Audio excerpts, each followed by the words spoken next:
नाशिक जिल्हा क्रीडा अधिकारी कार्यालयाच्या वतीने आयोजित इगतपुरी तालुकास्तरीय बुद्धिबळ स्पर्धा इगतपुरी शहरातील महात्मा गांधी हायस्कूल येथे उत्साहपूर्ण वातावरणात पार पडत आहे। या स्पर्धेमध्ये 14, 17 व 19 वर्षाखालील विद्यार्थी-विद्यार्थिनी सहभागी झाले असून तालुक्यातील विविध शाळांतील खेळाडूंनी मोठ्या संख्येने सहभाग नोंदविला आहे। स्पर्धेद्वारे विद्यार्थ्यांमधील बौद्धिक क्षमता, एकाग्रता, संयम आणि निर्णय क्षमता विकसित करण्यास चालना मिळत असल्याचे यावेळी सांगण्यात आले। स्पर्धेचे नियोजन व आयोजन सुरळीतपणे सुरू असून सहभागी खेळाडूंमध्ये उत्साहाचे वातावरण पाहायला मिळत आहे। स्पर्धेची सविस्तर माहिती क्रीडा शिक्षक विजय सोनवणे यांनी दिली।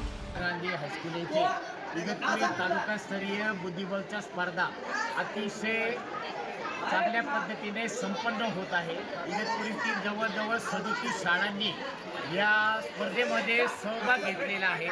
14 वर्ष, 17 वर्ष आणि 19 वर्ष वयोगटातील ह्या स्पर्धा येथे संपन्न होत आहे। या स्पर्धेसाठी आपल्या नगरपालिकेचे नगरसेवक श्री जाधव, भूषण जाधव हे उपस्थित होते।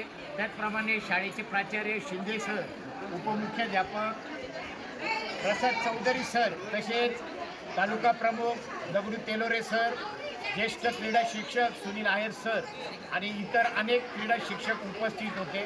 सर्व पाहुण्यांनी या स्पर्धेसाठी विद्यार्थ्यांना मनपूर्वक अशा शुभेच्छा दिलेल्या आहेत।